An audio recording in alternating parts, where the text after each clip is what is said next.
billahi minash shaitanir rajim. Bismillahir rahmanir rahim. Alhamdulillahi rabbil alameen. Wa salatu wa salamu ala rasulillah wa ala alihi wa sahbihi wa sallam. Ashhadu an la ilaha illallah wahdahu la sharika lah wa ashhadu anna Muhammadan abduhu wa rasuluh. Assalamu alaikum wa rahmatullahi wa barakatuh. Allah Azza wa Jalla said inside the Quran in chapter Muhammad, verse number 7, A'udhu billahi minash shaitanir rajim. Bismillahir rahmanir rahim. Ya ayyuhalladhina amanu in tansurullaha yansurkum wa yuthabbit aqdamakum. Allah Azza wa Jalla said, O you who have believed, if you support the deen of Allah, He will support you and plant your feet firm on the earth. Muhammad verse 7. Now this verse in fact needs to be understood correctly, because the verse in itself helps to dictate the policies of the deen of Islam and its own role, the actual objective of the deen. And in our life we have an objective, which is Ridwan Allah, to seek the pleasure of Allah Azza wa Jalla. And when this verse in itself was revealed, it set forth a precedent for the Ummah of Rasulullah sallallahu alaihi wasallam, which has not been set forth for any other nation before, previously, such as the Ummah of Ibrahim alayhi salam or Musa alayhi salam. Why? Because what's come before this verse in terms of history and what then comes afterwards, you can find is a stark difference. When this verse was revealed, the policies of Allah Azza wa Jal and His own governance to be dominant on earth was executed and it was implemented. Nowadays what we do is we take half of the religion or a quarter of the religion, leave the main half of the religion of ruling and governing, throw it behind our backs, and the Quran has no relevance in our own lives, in our own life's affairs. So what was before that? What was before that is, first of all, we need to understand from the beginning of time that before Allah Azza wa Jalla created Adam alayhi salam, he was the dominator and the creator of the earth. And he is always been the dominator. But at that time, nobody had the choice to disobey him. Then Allah Azza wa Jalla, He created mankind and He created the earth. And mankind then was meant to rule and control the earth. As the ayah said inside the Quran, Inna jarahun fi arda khalifa. On the earth, Allah Azza wa Jalla will place this vicegerent, or this person who will be the inheritor, the one who's going to execute the policies of Allah Azza wa Jalla. But Allah Azza wa Jalla, He knew fully well, and in His own infinite knowledge, He knows everything. He knows fully well that some people, they're going to disobey Him in regards to His legislation and His tashri', in terms of His own sharia. So Allah's domination in itself is divided really into two. That is al-qada al-kawni, the domination of Allah Azza wa Jalla over the creation by definition and by its own nature. By definition of Allah being the creator and us being the creation, that means Allah Azza wa Jalla is dominant above that. Within that is what is called the natural laws. The natural laws, for example, gravity, the grass growing, the earth rotating, the sun giving off light rays, Allah's control over the planets and the natural phenomena. That has not changed in the slightest. But when Allah has created us, then there is another domination, another half of the domination of Allah, which the people today, they forget. So people, when they say, we believe in Al-Qada Al-Kawni, Allah being the dominator, Allah being above us, and this is part and parcel of Tawheed al-Rububiyyah. So why you need to make a big fuss about it? Why you need to, for example, make a classification of Tawheed such as Tawheed al-Hakamiyyah? But we're talking about that the violation of Tawheed has occurred over times, such as in the 7th century, people started to take the names and the attributes of Allah, start to put it for themselves. So Shaykh al-Islam ibn Taymiyyah, he mentioned Tawheed al-Asma wa Sifat. And also you have Ibn Qayyim al-Jawziyah, he mentioned Tawheed al-Ta'a wal-Ittiba. So in our own time, there must be understood, the reality is that our lands don't have Sharia implemented whatsoever. In the 1950s or even before that, with the invasion of Napoleon inside the lands of Islam, it wasn't overnight that the system of Islam changed. Rather what happened, it was a gradual change. The introduction of new laws, mixed courts, like in the 1950s and 60s, this occurred inside Egypt. Ahmed Shakir, he spoke about this, rahmahullah. And many scholars, they spoke about this, that these courts, what they're introducing, they contain nothing but kufr. Because it wasn't a case of these laws were then meant to replace the Sharia immediately, but they were offered as a modern alternative. You may have heard of the idea nowadays of the modernist Muslim, or the modern Muslim. Is not a new phenomenon. Even now, this kafir, he's not even worth mentioning now. He's Mr. Nobody. Mr. Nobody. But he's come out recently now and he's saying, I believe, as a non-Muslim, I should work with these so-called Quilliam Foundation, and we need to reform Islam and change Islam and bring democratic Islam. So people are catching on to this, but this has been an old policy of the kuffar. So the second form of domination of Allah Azza wa Jal is His own tashri', His own legislation. Meaning these laws, Allah Azza wa Jal, He gave mankind to judge themselves on the earth. So Allah Azza wa Jal, in that legislation, He gave us the free will to choose between His legislation and the legislation of shaitan. So there's two matters here, very, very important for us to understand, and this will hopefully maybe help you in your own da'wah as well. That Allah Azza wa Jal has given us free will as mankind, but He hasn't given us the choice. Choices have not been given inside the Quran. Allah never said, if you feel like not drinking alcohol, don't drink it. And if you feel like drinking it, drink it. There's no choice within that. But Allah gave you the free will. Free will meaning if you do it, if you follow the Sharia, then you'll be guided towards the Jannah. That's your path towards the Jannah. And if you follow to choose the Sharia of shaitan, you're going to be punished by him. So when we talk about that, what do we mean then by the hukum of Allah Azza wa Jal? The hukum of Allah Azza wa Jal, it comes from the literal root word hakama, which means to judge, to legislate, to arbitrate, and to judge in any matter. And it's just a linguistic meaning. Let alone we know about the name Al-Hakam Al-Adl. Yeah, He is the most just. All justice, it comes from Him. All legislation, it is for Him. Not for anybody. This idea of tashri', that we can have a choice in it, and we can manipulate it, and whenever we feel like it, we can maneuver it around, it just doesn't exist. It's not even an option. With that word, what should come to our mind when we say hukum, or al-hakam, al-hakam al-adl, or hakamiyah, we're talking a different language now altogether from some so-called moderate Muslim now. We are talking about the language of power. The language of power is the real reason for why Allah Azza wa Jal, He sent the messengers. The messengers are being sent for two reasons. Number one, for us to believe in Allah Azza wa Jal. And believing in means accepting His rules, accepting the circumstances for our own life, and accepting the moral framework within which we can operate. For example, Lut alayhi salam being sent to his own people, and what he opposed them for was one hukum, for the issue of homosexuality. However, the issue of for them to believe in Allah, they already believe in a God, one God or another. That was never the purpose of the Anbiya. But really, to believe in Allah means to worship Allah. Ana'budullah wa ijtanibu ta'hut. To believe in, to reject ta'hut, and to believe in Allah Azza wa Jal. Then the second reason really, then after that, is to control the earth, for the earth to be controlled, so people are not influenced by kufr. And that is, my dear brothers, the real battle. The battle between Iman and Kufr for the domination of the earth. Domination over the morality of the people of the earth. So within that battle, there's certain laws which we need to understand. Laws of that particular battle. And there are three. Number one is that whoever wins this battle amongst the nations which are fighting today or tomorrow or yesterday, it means they are going to be in control of the earth. That's why if you look to the life of Rasulullah sallallahu alaihi wasallam, how many Hajj he has done inside his own lifetime? How many Umrah has he done inside his own lifetime? And look to the different scholars, and all of them differ about this in regards to how many Ghazwa he fought in. Muhammad ibn Ishaq, he mentioned about maybe 27 battles they were, and how many he participated in. Maybe 19, maybe 20. Some scholars say maybe there was 11. The expeditions, they are endless. And this needs to be brought to our own light. Secondly the law is that whoever controls the earth, he puts forward the policies. Whoever controls the earth, he puts forward the policies. And that is the real battle then between the people of Iman and the Kufr tyrants. And the tyrants of Kufr, they don't mind any aspect of Islam, for example, in regards to Salah, Wudu, Tahara. But in regards to you having authority, then that's where the real game is. The real changer of game. That's why Syria crisis has been going on for 2-3 years, and no one's really stepping to the equation. Except, of course, Americans will step in the moment they see that someone may have an opportunity to seize authority as well as power.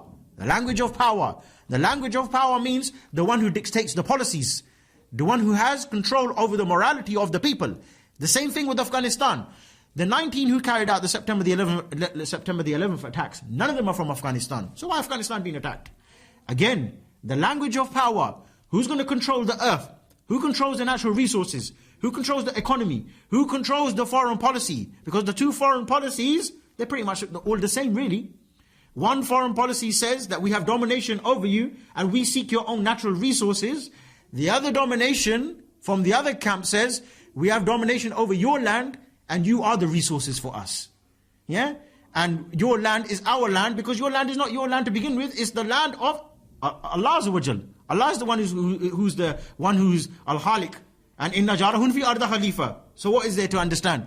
It is to be understood, my dear brothers, that this means the tyrants will fight one another and amongst each other to have this control over the earth. But the one who stands in the way for the tyrant will be the muwahhid, will be the one who understands the kalima of La ilaha illallah. And this really defines who is the real threat today. Who's the real threat for anybody? Who's the threat for the Muslims? Who's the threat for the non-Muslim or the non-Islamic governments? It really is the one who has hakimiyah on his own mind. The third law within the rule of this battle is that a nation must have strength and power to prevail. And this is an order from Allah Azza wa Jal to enforce the policies of Allah Azza wa Jal on the earth. Now, the same law is for the prophets as well. These laws, which I've just mentioned in regards to the battle, that whoever wins the battle is going to have control over the earth. And whoever controls the earth puts forward the policies. You can see that through the stages of the Anbiya up until the time of Rasulullah sallallahu alaihi wasallam and see what has really changed in regards to that. How the policies have changed. First of all, when Allah sent the Anbiya and the people, they didn't listen, He punished them. So the people of Bani Israel, when they refused to listen to the commandments of Allah and they disobeyed Him, Allah has punished them. Those nations, they didn't inherit anything.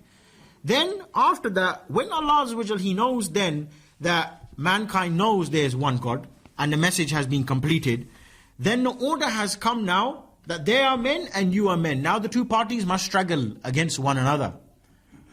The language of power and who's going to have control. The third incident is once this has then occurred, once the message has finished, and the message has finished, we have the Kitab, we have the Sunnah, and the last Nabi Muhammad sallallahu alaihi wasallam, he's been sent, is that then Allah Azza wa Jal, He wants us to prove our own selves. He wants us to prove our own selves. That do we love Iman more than the disbelievers, they love their own kufr. And this is where the policies have changed during the time of Rasulullah sallallahu alaihi wasallam. When Rasulullah, he went to Ta'if, and he was stoned, and he was chased by the young children, and his bottom of his foot was stuck to the sandal with blood. Allah sent down an angel, the angel of two mountains. Give me permission, and I will turn these, just give me the order, and I'll turn these two mountains upside down on top of their own heads. The policy then changed afterwards when the Battle of Uhud happened.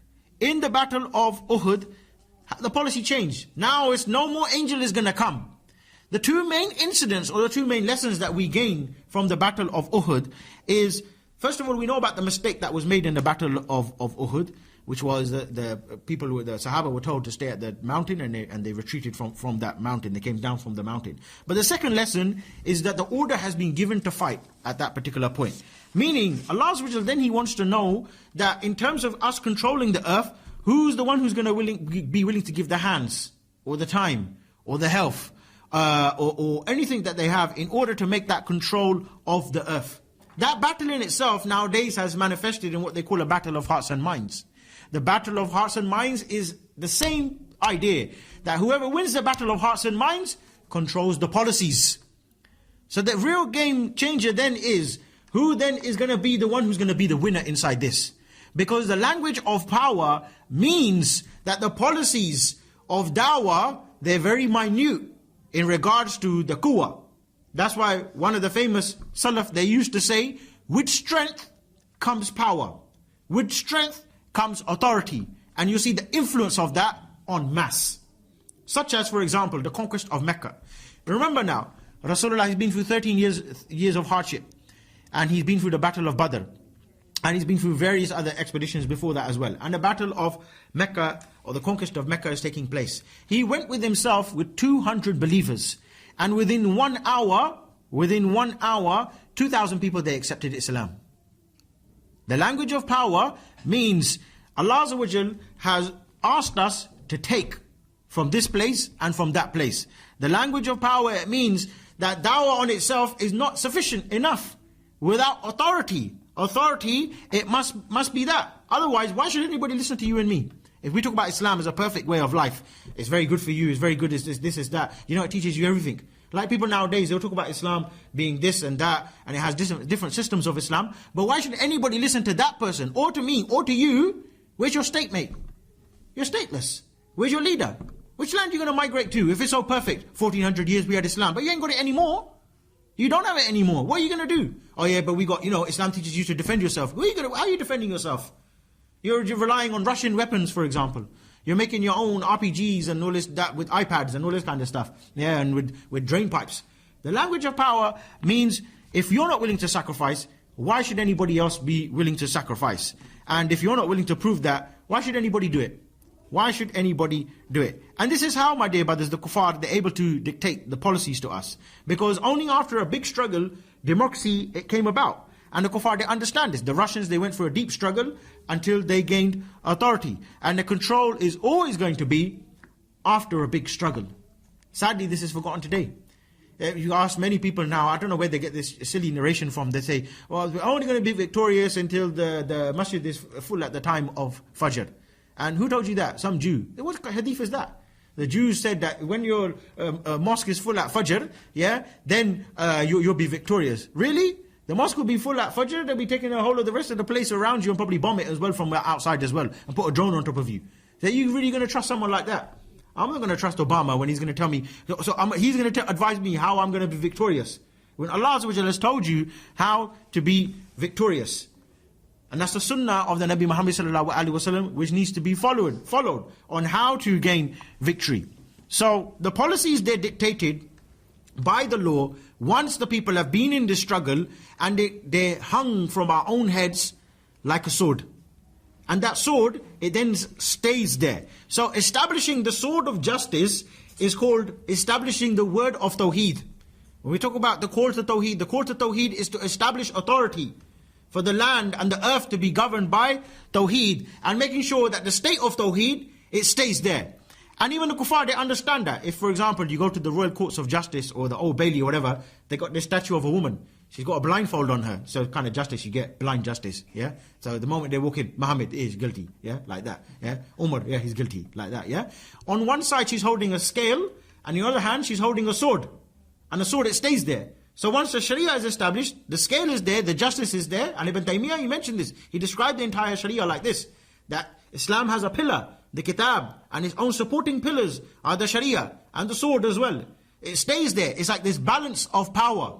Meaning it is a form of like an advertisement to make sure don't steal, don't commit homosexual acts, don't fiddle with the children, don't do this, don't do that, don't play around, don't mess about here and there. If you do that, then there's something waiting for you. And this is what we call a deterrent. A deterrent is dictated by authority, by power. That means Allah's dominance on earth is His policies enforced. And the prophets, they understood that. And to keep the policy there, you need to keep the law up. That's why the kuffar, they understand this, and then they force us to work within that own framework. They force us to work within that own framework. So they give us something called freedom of speech. You're free to say whatever you like. You are free to do whatever you like, so long as you say and do whatever I tell you to do. So long as you do whatever I like, then that's okay. But if you do something which I don't like, then that's not called freedom. So where's the freedom then? Complete hypocrisy. You can pray, you can fast, but don't say anything is haram. Don't say anything is halal. You just pray, go to the mosque and shut your mouth. Don't do anything else. That's why you find no hakimiyya anywhere. The people, they ignored this. And that's why you find the sunnah is completely absent. And if you think about it, how many people nowadays, they'll talk about the sunnah. People say, oh, we need to return back to the sunnah. And how much sunnah are we learning? The sunnah of going to the toilet. The sunnah of leaving the toilet. The sunnah of going to the mosque. Which foot to enter with the mosque. How to make wudu properly. How to make tahara properly. Who's studying about the sunnah of, for example, a Muslim to walk inside Dar al-Kufr? What's the hukum in regards to that? What's the hukum to enter inside a land which is Dar al-Ridda? Land where the authority is an apostate regime. Apostate rulers. Apostate governors. What's the rules in regards to that? Nobody wants to ask. What's the policy to go on a holiday now to Mecca and Medina? Is that even allowed? and we're permanent residents outside of so-called Darul Islam and living inside Darul Kufr. And then we go for holiday once a year for Umrah and Hajj. Nobody is asking this. So we need to then ask the question, why is it that the rule of Allah Azza wa Jal, why should it be supreme on earth? And there's a number of points which I want to discuss with you. The first reason is, and the highest of them, is that it is a matter of shirk. Shirk is a very big word. It's a very strong word. And shirk has many branches of the shirk akbar. Let's discuss some of them. The first shirk being the shirk of ibadah. Shirk of ibadah, when people talk about it, they talk about it as the shirk of not praying correctly, or praying to somebody other than Allah, or making dua to other than Allah, or slaughtering, or asking help. Allah Azza wa Jalla, He mentioned inside the Quran, and look to this verse, really how the ibadah is not understood. Ibadah is just merely understood nowadays as some of the ritual acts, but as not as a complete way of life. Allah Azza wa Jalla, He mentioned in chapter Al-Ankabut 65, that when they embark on a ship, they invoke Allah Azza wa Jalla, making their deen, their religion, their way of life purely for Allah Azza wa Jalla alone. And when He brings them safely to the land, then they start to give their ibadah to others than Allah Azza wa Jalla. And this verse in itself, if we understand what the scholars of Islam, such as Muhammad ibn Ishaq, he said this was regarding one Sahabi, one Mujahid, and one commander of the Muslim army, known as Ikrimah ibn Abi Jahl. Ikrimah ibn Abi Jahl.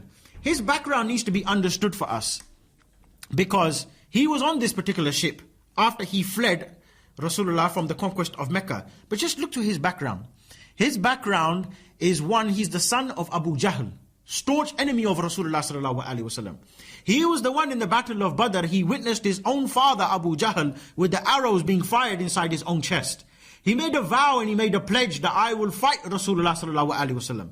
And he was the one, side by side with Khalid bin Waleed in the battle of Uhud, who were targeting and aiming all of their ammunition to try and harm Rasulullah sallallahu alaihi wasallam. Yet when the conquest of Mecca happened, he was the first one to run. He was the first one to run, and his wife, she converted and she took up the religion of Islam. The language of power I'm trying to bring to your light. Look how it changes everything. To the staunch enemies, they run away the moment the authority is in power. And when the authority is in power, the staunch enemies, then they run to Islam. Once the ship was shaken and he came back to land, some of those people, they started to invoke and worship other than Allah Azza wa Jal. But Ikrimah, he was on the ship, and when the ship started to shake, he made a dua. And he said, "O people, pray sincerely to your Lord alone, for no one can save us from this except Him." This is the fitrah. The natural disposition, it recognizes, Qalu Bala. Allah Azza wa Jalla said, when people were brought out from the loins of Adam alayhi salam, and Allah Azza wa Jalla asked them, "Am I not your Lord?" And what did they say? Qalu Bala, indeed. And then it's after that, the hadith mentions that it's only his parents of you and me that will make us Jew, Christian, fire worshipper, Hindu, Sikh, Buddhist, whatever it is. And then Allah Azza wa Jalla, maybe He will provoke your fitrah, or something will happen which will provoke your own fitrah, and your fitrah will be inclined towards Islam. So the shaking of the ship, and who is the one who shakes the ship? Who is the one who controls the rivers? It's Allah Azza wa Jalla. The ship has been shaken, and Ikrimah, his own fitrah, has been shaken. So when he ran to Rasulullah sallallahu alaihi wasallam, he said, "By Allah, if there is none who can save us on the sea except Him, then there is none who can save us on the land except Him. O Allah, I vow to you that if I come out of this, I will go and put my hand in the hand of Muhammad sallallahu alaihi wasallam, and I will find him kind and merciful." This is the same person who witnessed his own father being killed by the companions of Rasulullah. We're talking about the son of Abu Jahl. When he came to Rasulullah, he gave the pledge to him, and he said, "I will defend you at any cost." And from that day, he participated in every single ghazwa up until death it reached him. Up until the battle of Yarmouk. And this was, look how relevant it is to our reality, because the battle of Yarmouk was the conquest of Syria. When he was in that battle, you were talking about, you know who was with him in that particular battle? The same person who was side by side with him, trying to make an assassination attempt on the life of Rasulullah, Khalid bin Waleed. Look how the language of power changes policies. Khalid bin Waleed and Ikrimah in the battle of Uhud wanted to kill Rasulullah. In this particular battle, they're both fighting side by side. Ikrimah is rushing forward with his weapons, And he's chasing shahada inside the battlefield. He said, I want to become a martyr for the sake of Allah. He's chasing death in every single corner. Khalid bin Waleed, he took hold of him and he said, take it easy, ya Ikrimah. We don't want to lose you, you're a top commander. Imagine if you got Khalid bin Waleed now and you're in some land right now. Khalid bin Waleed says, I want to become shaheed. No way, stop it. We can't let you become shaheed right now because we need you. We still got other lands that we need to liberate. How dare you go and become shaheed? So Ikrimah, he turned to Ikrimah and he said, what are you doing? Get your hands off me. Don't touch me. I've come here to seek death. He put his hand up and he said, who will give the pledge of death? Who's ready to give the bay'ah of death inside this particular battle? All of the companions, they started to rush forth. And look to this now. This is when you know at the hard time, who's your brother? Not the easy time. Before you go towards the battlefield, you're saying, who is ready for the battle? Oh yeah, I am. And then the moment you get there, oh, it's a bit cold, isn't it? Oh no. I didn't bring my thermals with me. I didn't bring my shoes with me. Why didn't you tell me? It was like the Munafiqeen, they used to speak like this. Oh, if you would have told us that it was a battle, like in Khandaq, some of the Munafiqeen, they were exposed like this. So they came to Rasulullah and said, oh really, it's a battle of Khandaq. What do you think we've been discussing for all this time? All these nations coming together against us. If we knew about this, we would have made preparation. And Allah said if they really intended to march forth, then they would have made preparation. So those people at that time, they understood it. Ikrimah has put up his hand. He said, who's willing to give the bay'ah of death? Amongst them was, and my notes have been mixed up now. Amongst them was Al-Harith ibn Hisham, Ayyash ibn Abi Rabi'ah, and of course Ikrimah ibn Abi Jahl. Those three, they're at the forefront. So the two that are with him is Al-Harith ibn Hisham and Ayyash ibn Rabi'ah. Those two, those three fighting fiercely. The battle has settled and the dust has settled. Some people say the dust hasn't settled. Up to them, who am I to argue? Anyway, after the dust has settled, they started to pass the water around to the wounded. The first person, obviously, that I went to was Al-Harith ibn Hisham. Once he finished with the water and he passed it to Ayyash, they discovered that Ayyash and Ikrimah, they died in that particular battle. Before the water had finished and been passed to the other person, they already passed away. He understood the language of power. The language of power, and in regards to the ibadah must be your entire life. Because he made the pledge before, when he gave the bay'ah to Rasulullah, and he took Islam to Sallallahu Alaihi Wasallam, he said, I will defend Islam at any given cost. And many narrations like this of other companions like this as well.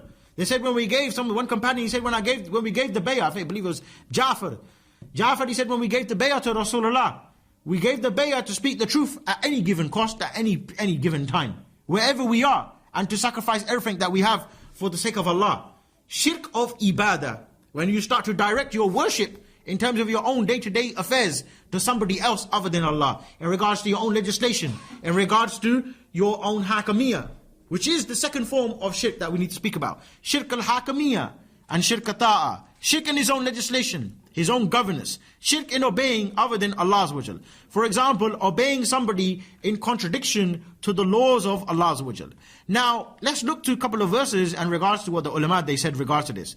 If we look to one sheikh, he is the great grandson of Sheikh Muhammad ibn Abdul Wahhab, rahmahullah. And the reason why I chose him to begin with is because many people, they love him nowadays and they like to quote him, but how far they are really away from him. They carry the book underneath their armpit, and it's getting glued underneath their armpit, and the thobe is getting shorter and shorter, and the pages of the book, they're getting ignored.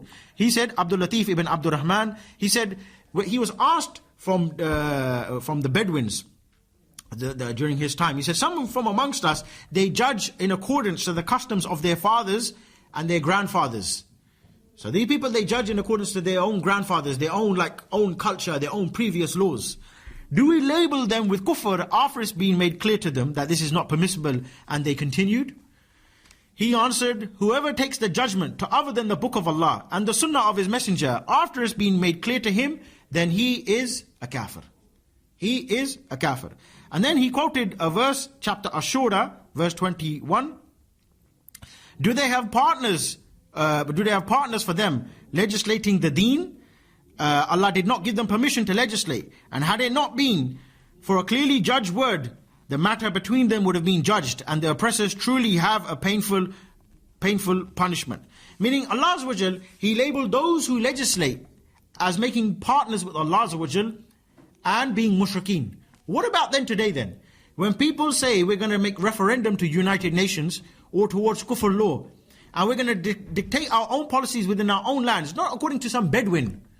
Maybe that Bedouin is still Muslim, but maybe he has some excuse of ignorancy, because remember they asked him that can we call him kafir after bayan, after ithbat al-hujjah, after hujjah has been established upon this person. So there's no excuse of al-udru bil-jahl, there's no excuse of ignorancy.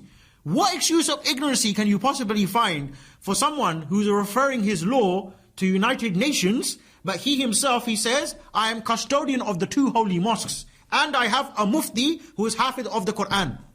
What excuse of ignorancy have you got for that person? When Allah Azza wa Jal, he said that in al hukmu illa lillah, and if someone says no, but the king, he doesn't know this, but the king himself, he publishes the Quran every year and he gives it away for free. I'm sure he must have read one copy at least. Maybe he come across this page at least. I remember a couple of years ago they insisted to have his picture inside there as well. On one Hajj they had a picture, and the same people who say pictures are haram except for necessity. What was that then? Necessity?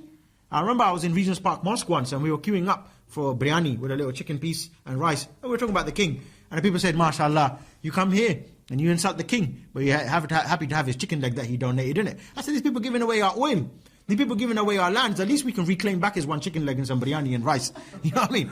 People that play around with the games.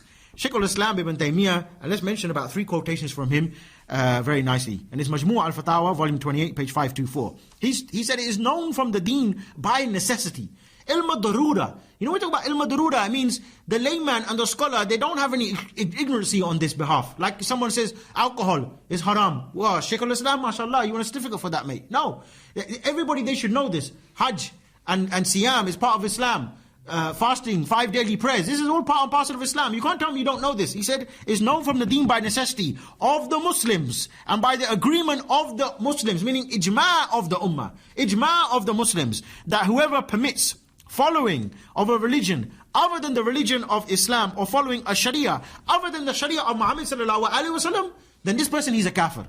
He is somebody, a mushrik. Ijma' of the ummah. What is taking place nowadays? Deen is what you believe in, what you live by, what you're prepared to die for. It's a complete encompassing divine way of life. Where is that deen in place in any land today? Nowhere. Every single country, they have something called a constitution. In the past, when we had the Sharia, there was nothing called a written constitution. Do you know why? Because it's something that you just do it intrinsically. You abide by the law of Allah. It's the law of Tawheed. Nobody needs to have this whole idea of a written article. Only came about when they started to mix the laws up. Why do you need to emphasize that you need to have a written article that our law is going to be the Sharia? If it is the Sharia, why does he need to write down on a piece of paper for? You think Abu Bakr, he had that? Umar, he had that? All Umar ibn Khattab, he had was a treaty between him and the Yahud and the Nasara living within the state. They have the same treaty today. The Jews and the Christians will reside inside our own land, and they will be the Mujahideen, and we will give them jizya, and we will supply them with oil, and we will become the dhimmis for them. And when Obama comes, give him a necklace. Hillary Clinton comes, give her a necklace and a ring as well. Yeah, take her out, wine her, dine her, and Barack Obama, give him a chain as well, send him back as well. Become the complete opposite situation. Then he said, and also the Sharia revealed from Allah, which is the Quran and the Sunnah that Allah sent His messenger with. No one from the creation is allowed to leave it, and no one leaves it but a kafir.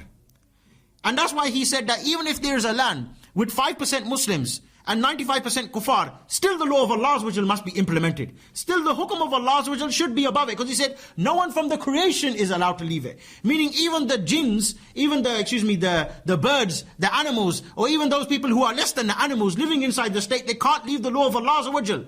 Let alone to say these people, we have a covenant with them, they live inside our own land, and they can have any other religion. Wow, Rasulullah said that no 2 religions are allowed to exist within the Arabian Peninsula. So how you allow them, we're talking about a Jew or Christian can't stay there and he can't pay jizya. We're talking about these people living here, and they start to establish new churches, new synagogues, having Christmas parties. I remember there was a magazine which came out, you can look it up online, 1991 Christmas magazine coming out from Biladul Haramain, yeah, of the American soldiers having Christmas party in 1991 during the first Gulf War, celebrating Christmas, big crosses being put up, jacuzzis. Go and look, Google search yourself.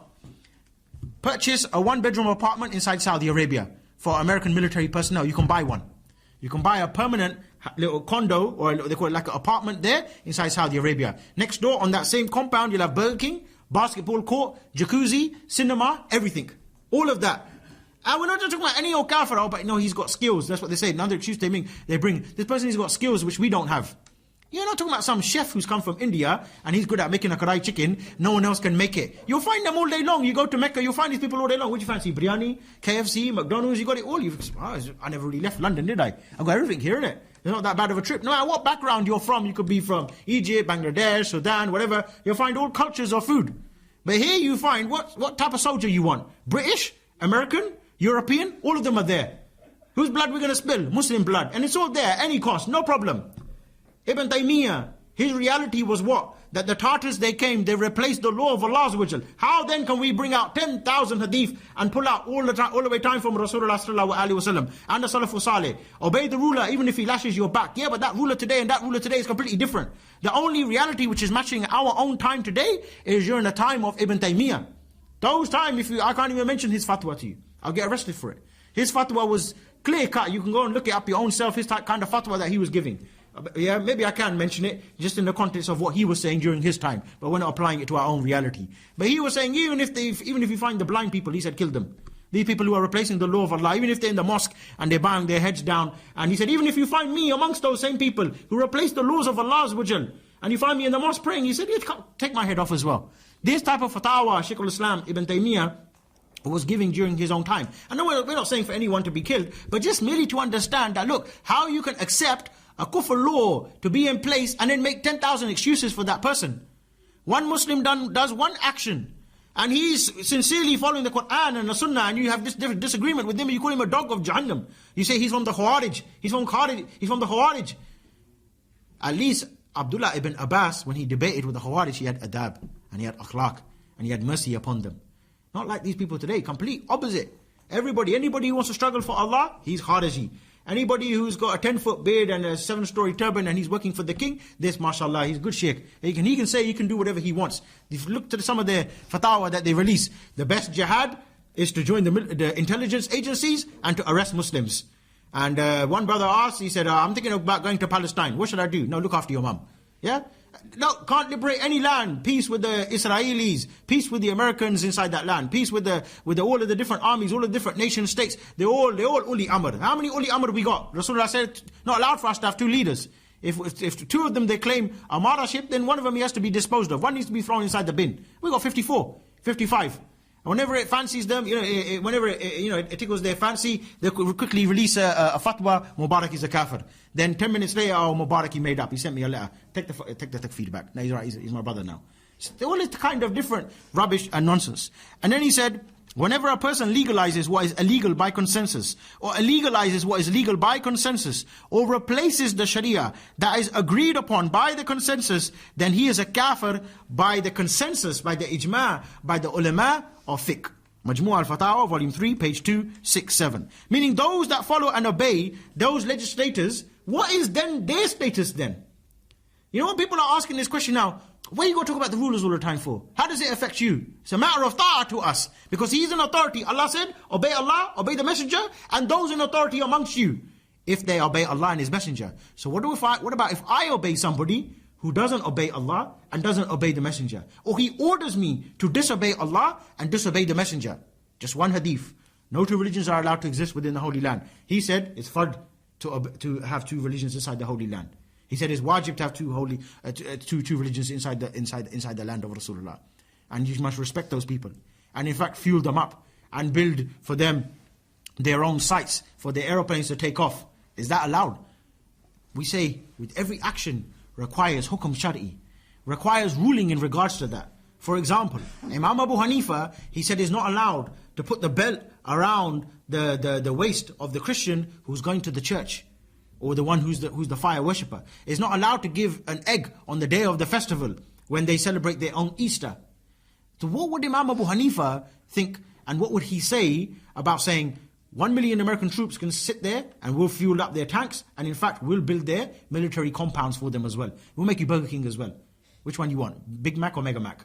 Or whatever it is. Or Mega Burger, or I don't know what the Burger King burgers are anyway. I just remember those ones anyway. Big Mac, Mega Mac, Salafi Mac. Which one do you want? Yeah? Apple Mac, iMac, iPad. What do you want? Huh? What do you think Imam Abu Hanifa would say? What would the ulama they say about this? Allah Azza wa Jalla said, وَإِنْ أَطَعْمُوهُمْ إِنَّكُمْ لَا مُشْرِكُونَ. Allah Azza wa Jalla said that if you were to obey them, you would become from amongst those who are the mushrikeen. This issue of ta'ah, obeying somebody other than Allah Azza wa Jalla, is a matter of shirk akbar, shirk at-ta'ah. This verse which I just mentioned to you is chapter 6 verse 121. Allah Azza wa Jalla said, don't eat from that meat which Allah Azza wa Jalla, His name has not been pronounced upon it. So it's not allowed for us to eat McDonald's, even though some people have got fatwa in regards to that as well, and they do that all day long and smoking cigarettes. And Allah said it's a grave disobedience. Then Allah Azza wa Jalla said, so first, what's the first thing we understand?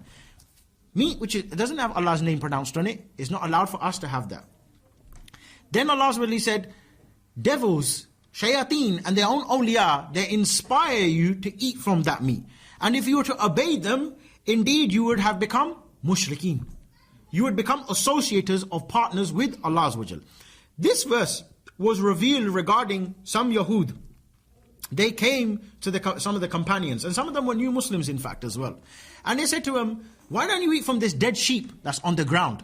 And they said, we can't, because the name of Allah Azza wa Jalla has not been pronounced. And they said, but who is the one who gives life and takes life? They said, Allah Azza wa Jalla. So the one which you cut with your measly knife, you're telling me that's better than the golden knife of God Almighty, the one that's killed this knife, who killed this sheep? Some of them, they started to think that, hold on a minute, they got a point there. Like some people, they start to say, hold on, we got a point here, we can't vote for George Galloway. Look, he said he loves Palestine. He's got a Palestinian wife, even though she divorced him. Yeah? Why can't we vote? Why can't we join the police force? Because it could bring some benefit to the Muslim community. We ain't got no, if we get burgled, what are we going to do? Yeah? All this different type of nonsense. Abdullah ibn Abbas, he said, if they would have obeyed them, then they would have become mushrik. Just on the issue of halal meat. What about, for example, inside Jazirat al-Arab now, you have something called a Saudi British bank.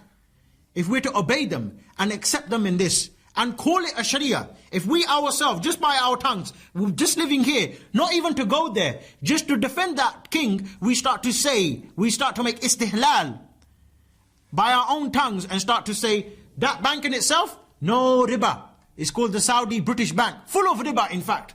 And the man himself who signed the papers originally for that bank to be legalized, that man, first of all, he started to have doubts on one occasion. Someone came to him and he said, don't worry about your doubts. The ulama, they give him fatwa, you don't need to worry about it. Yeah. Second time he had doubts again, then he started to say, I'm not too sure about this. This doubt when it comes to you, this is a matter of wara. You have taqwa, then you have wara. Taqwa is to stay away from the haram. Wara is to stay away from the doubtful matters. So stay away from it. Something doubtful, stay away from it. So this man, he had some form of wara. Then on the third occasion, the same man who wrote this signed off the paper for the Saudi British Bank, he said, I had a dream, and Rasulullah sallallahu alaihi wasallam, he came to me in my dream, and he said, how dare you make war with me in my land after my death? After that, he went to the people. You know what happened? They said, no, because fatwa now is not from the ulama, is not going to work now.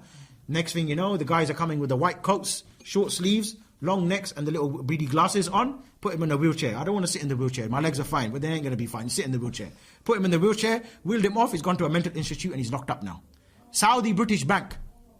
Saudi British Bank. What about the kufr of istihza, kufr of mocking? One of the nawaqid al-Islam, which Sheikh Muhammad ibn Abdul Wahhab mentioned. Don't they have that inside the Arab countries themselves? They have the belly dancing. Yeah, come in. Come through. Yeah, inshallah. Yeah. Don't they have that inside our own country? Inside our own countries? Most of the Arab countries all like that. On the television you'll find them, for example, they have the daily prayers, the adhan will come on. Yeah? And then as soon as the adhan is finished, dramas will come on, this issue of belly dancing, all these different kind of rubbish will come on. And then now even they start to mock the hijab on the television as well. They have news presenters which talk about the affairs of the ummah in general, all secular news anyway, but they'll bring someone on there who's a sheikh and completely mock him, say this man, he's backwards. And many cases like this as well, where a woman in Saudi, she came on and she said, I'm not going to wear the hijab. The man is telling her, you have to wear the hijab. No, I'm not going to wear it. I'm a free woman, I can do whatever I want. Where is the uli amr to oppose that and to say, no, this woman, she must be accounted? Nobody. Who's there to do that? Nobody is there to do that. So this type of kufr taking place. Ibn Taymiyyah, he said in his Majmu' al-Fatawa, again we go to him, volume 7, page 67, he said the fact that they were ordered and they obeyed is what matters. In regards to these people who were thinking about obeying those Yahud, he said it is a sin, haram to eat that meat. slaughtered in that particular way. But if they had obeyed them in making halal what is haram, they would have become mushrik just by obedience. Just by obeying somebody other than Allah Azza wa Jal would make you become mushrik. And Shaykh Muhammad ibn Abdul Wahhab, who many people they love nowadays and quote nowadays, he mentioned in his Kitab al-Tawheed, chapter 38, whoever obeys the scholars and the rulers in forbidding what Allah has made permissible and permitting what He has made forbidden, has certainly taken them as lords besides Allah Azza wa Jal. Obeying a ruler and a scholar, inside Kitab al-Tawheed, being mentioned, has taken them as a lord. We're not talking about a Rabb. Arbab min dunillah. Arbab is a form of a false god. The one who would give verdicts instead of Allah Azza wa Jal. Like for example, we study about the topic of at-tahut. Tahut is anything that you follow, you obey and you worship instead of Allah Azza wa Jal. And also we're talking about arbab. Allah Azza wa Jal, He said, اتَّخَذُوا أَحْبَارَهُمْ وَرُهْبَانَهُمْ أَرْبَابًا مِنْ دُونِ اللَّهِ. Allah Azza wa Jalla said in Tawbah 31, the people they took their rabbis and their monks as arbab min dunillah, as lords besides Allah Azza wa Jalla. He never said Arab. He never said that the people they bow down to them. People they took their rabbis and monks as arbab min dunillah. This verse, in fact, we mentioned in At-Tirmidhi and Musnad of Imam Ahmed how Rasulullah sallallahu alaihi wasallam, he was reading this verse, Tawbah 31 up until the end of it. And Adi ibn Hatim, he was a new Muslim. And when he finished, sallallahu alaihi wasallam, Adi, he asked him, he said, we never obeyed them. We never obeyed those or we never worshipped them, we never bowed down to them. We never prostrated to them. Sallallahu alaihi wasallam, he said, did they not make haram halal and halal haram? He said, indeed. And he said, in that obedience was that very own shirk. And if we go look to Imam Ibn Kathir, look to what he said. He said, whoever leaves the clear Sharia, which was revealed to Muhammad ibn Abdullah, the seal of the prophets, and takes the hukum to other than it, from the laws of kufr which are abrogated, he has disbelieved. He's talking about the laws which have been abrogated of the past. What about law of United Nations? What about EU law and international law and all of the charters in regards to that? Their own law, all of it is kufr, completely. And he said, so what about the one who then takes the hukum to the yasik, to al-yasik, which is the law of the Tartars, mixed with some of the Sharia rulings. If we just take what the words of Ibn Kathir, he said, and just change a couple of wordings of it. So what about the one who takes the hukum to Obama? Who doesn't mix the Sharia law with kufr law. They only have one law, which is kufr law. He said, and then he puts that before it. Whoever does that, he has disbelieved by the ijma' of the Muslims. He has disbelieved by the ijma' of the Muslims. And then let's go back now to Shaykh Muhammad ibn Abdul Wahhab rahmahullah. Now in chapter 39. So the first chapter that we mentioned of his was chapter 38. Same book, Kitab al-Tawheed of Shaykh Muhammad ibn Abdul Wahhab. He mentioned about seeking judgment from other than Allah and His Messenger as being hypocrisy. And he mentioned a verse inside the Quran, Alam tara illa alladhina amanu anahum amanu bima unzila alayka wa ma unzil min qablika yuriduna an yatahakum illa tahut wa qad umiru an yukfaru bihi wa yuridu ash-shaytanu yudlihum dalalan ba'ida. Allah really said, have you not seen those munafiqeen who claim that they believe in what has been sent down to you and what was sent down before you, yet they wish to take their own hukum, their own tahakum, their own referring, their own judging, in their own cases, in their own disputes towards a tahut, while they've been ordered to reject them, but shaitan, he wishes to lead them astray. The asbab of this particular verse, if you look about it, if you look to it, and let's understand it in our own reality, and let us apply it to our own reality. During the time of this verse to be revealed, there was one munafiq. Let us call the munafiq King Abdullah of Al Saud. And there was one Yahud. Let's call the Yahud David Cameron. And they said, let us take our own judgment to who? Barack Obama, Ka'b ibn Ashraf. And when they went there, the Jew, he said, no, let's not go to Ka'b ibn Ashraf. Let us go to the Nabi Muhammad sallallahu alaihi wasallam. So they went to the Nabi Muhammad sallallahu alaihi wasallam, and he favored in favor of the Yahud. This munafiq, King Abdullah, he wasn't satisfied. And he said, no. Let us go to Abu Bakr as-Siddiq. So they went to Abu Bakr as-Siddiq. David Cameron and King Abdullah. And Abu Bakr, he said, how can you come to me? Why don't you ask Rasulullah? He said, we went to Rasulullah, but you Abu Bakr as-Siddiq, mashallah, great title, you're such a good man. Let's go to you. And he said, well, I can't comment over Allah and His Messenger. He said, okay, no problem, that doesn't matter. Maybe another day we'll try you, isn't it? Maybe you're a bit busy or something. So the Munafiq, he's still insisting, no, maybe we can go back to Obama, Ka'b ibn Ashraf. No, let's leave that. The Jews say, no, let us go to Umar ibn Khattab. So they both went walking with their own little 2 feet, 1 foot in front of the other, tripping over. Maybe one of them was drunk as well, especially King Abdullah. Yeah. So he's walking along, and they knock on the door of Umar ibn Khattab. Umar ibn Khattab, he comes out, mashallah, kayfa halik, alhamdulillah, wa anta, how can I help you? He said, yeah, we went to Rasulullah for judgment, then we went to Abu Bakr as-Siddiq, now we thought we'd come to you. And he said, mashallah, you come to me, you wait right here. He went inside his own house, come back, because he just needs to, fix up his hair, maybe put his kameez on, tie up his buttons, and come out with the sword. Chased them both down the street, killed the Yahud, and chased after the Muslim and swiped his own ear. The man, the Munafiq, King Abdullah, he went running to Rasulullah. He said, Ya Rasulullah, Umar ibn Khattab is trying to kill me. Sallallahu alayhi wa sallam, he said, I never thought a day would come when Umar ibn Khattab would try to kill somebody, a Muslim, obviously, but he's King Abdullah. What do you think would happen to King Abdullah today if Umar was alive? Allah Azza, He revealed this verse. That have you seen those munafiqeen who claim that they believe in what was sent down to you and what was sent down before you, yet they want to make their tahakum, their own referring, in judging, in tashri', in their own akam, in their own day-to-day affairs. They want to take the legislation to other than Allah and His Messenger. And that was Rasulullah sallallahu alaihi wasallam. When that verse was revealed, Rasulullah, he smiled. Because even though Umar ibn Khattab, he had killed one person, but sallallahu alaihi wasallam, he was smiling, happy. Because somebody he understands, and someone's in town who understands that the tashri' of Allah can't be played around with today. This whole idea of taking the hukum to other than Allah. The third type of shirk is shirk al-mahabba. In regards to this whole issue of if there's no sharia, and if the legislation of power is not in authority, how it is the shirk of al-mahabba. This is the shirk of love, in which the perpetrator of this particular crime, he's guilty of an offense of not directing his love to Allah alone, exclusively, but he's taking his love to other than Allah. He's loving with Allah. Look to the verse inside the Quran. وَمِنِ النَّاسِ مَنْ يَقْتَدُ مِنْ دُونِ اللَّهِ أَنْدَادًا يُحِبُّونَهُمْ كَحُبِّ اللَّهِ وَالَّذِينَ آمَنُوا أَشَدَّ حُبٍّ لِلَّهِ. Allah said, and amongst men are some people who take andad, false gods. What was the other verse that we mentioned before about Adi ibn Hatim? Arbab. So 3 matters which we need to highlight here. At-Tahut, Arbab, Andad. At-Tahut, anything you follow and obey and worship instead of Allah. Arbab, those who give verdicts instead of Allah. And Al-Andad, those false gods. Have you, amongst mankind, are those people who take andad, false partners with Allah. They love them as they love Allah. But those who believe Allah, those who believe in Allah, they love Allah more.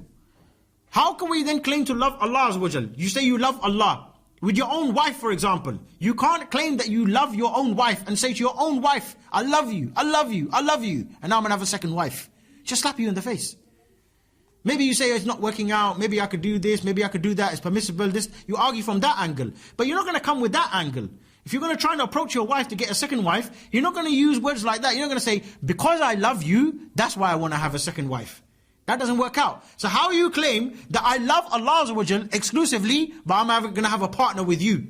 You claim that you love Allah, so where's the implementation of it? You claim you love Allah, then where's His tashri'? Where's the hukum being implemented? You claim that you love Allah, then where are you to spread His deen? And to make sure His deen stays in authority and in power. The language of power, it affects all of our own matters of shirk which we try to avoid. The shirk of ta'ah, shirk of obedience, the shirk of ibadah, the shirk of mahabba. More than that is the shirk of al-niyah wal-irada. Meaning intending to live your life however you want. Meaning no salah, nothing. This all leads to kufr. Like the other day we were having a stall. Woman, she come along from Pakistan, dancing in the middle of the street from Pakistan in front of us. Saying, I'm a free woman and I become a Christian. MashaAllah, carry on your way. We ain't got time for you. She wants to get in our face and all this, that and the other. I'm not going to be intimidated by fear. I'm not going to be intimidated by terrorism. She understands the language of power. She understands that if the Sharia is in charge, there's going to be somebody there, some Osama with a stick to give her a couple of lashes. Yeah? The way you're doing, we're walking around the street, and you can't walk around with your hair showing and saying, I'm a Christian woman. That's why we need the Sharia, because they will put these John Travoltas in line. You can't have some man walking around nowadays. You teach your woman, they come in, their young daughter's going to the madrasa with the hijab, and afterwards there's one guy with white tight trousers on and a leather jacket with a convertible, and he's waiting like that, and he's saying, playing some, I don't know, some Bob Marley from his car, and winking, and sunglasses up, and gel in his hair. It's going to be fitna inside the streets.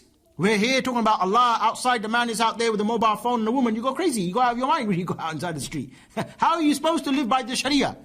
How are you supposed to live by the Sharia? So the language of power means shirk an-niyya wal irada. Doesn't take place. This idea I can do whatever I want. And that is the shirk of intention. The shirk of your purpose and determination in terms of your acts of worship.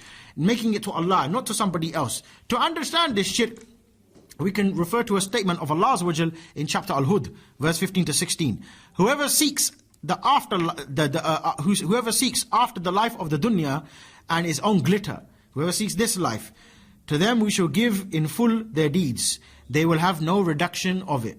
They are those who have nothing in the hereafter but the fire, and in vanity were all the things that they have done, and of no use are the things that they used to do. All of the things inside this own life that you're chasing, that people are saying, no, Islam, part-time. Islam, next week. Islam, maybe in a couple of years' time. 40 years when I'm old, then I'll start to practice. Shirk an-niyya wal irada, to make this whole life about your own, this becomes shirk. Becomes shirk. Allah said, this is all glitz, and it's all glamour, and it's just a vanity in front of your own eyes.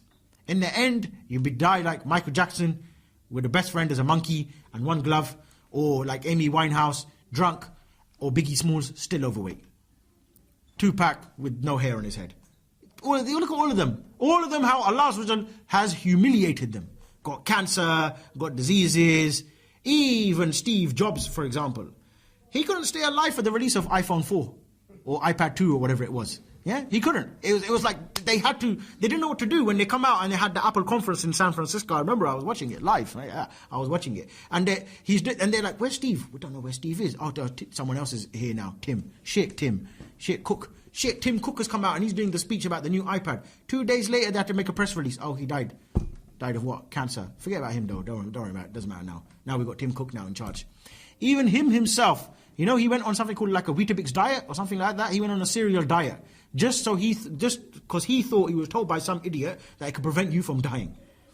Even the man who now they got this fingertip technology. They probably invented this probably about 5 years ago. It's probably him who made it. Probably him who made it with the NSA. Yeah, sitting there saying, we'll make this thing where everyone puts their fingerprint inside the iPhone 5S. Could he prevent Malik al-Maut coming from him? The angel of death to come to him? The best of amongst them. So it's a lesson in itself. Shirk an-niyya wal irada. When the Sharia is there, when the hukum of Allah is there, you're not going to find like these youth nowadays inside Saudi Arabia.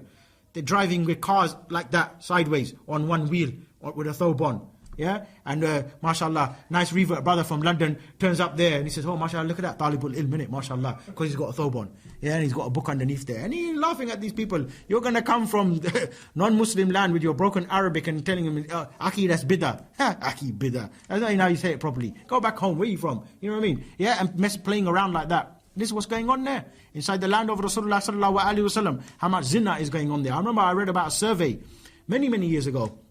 They were talking about the effects of Bluetooth technology inside Mecca and Medina, and they interviewed the youth.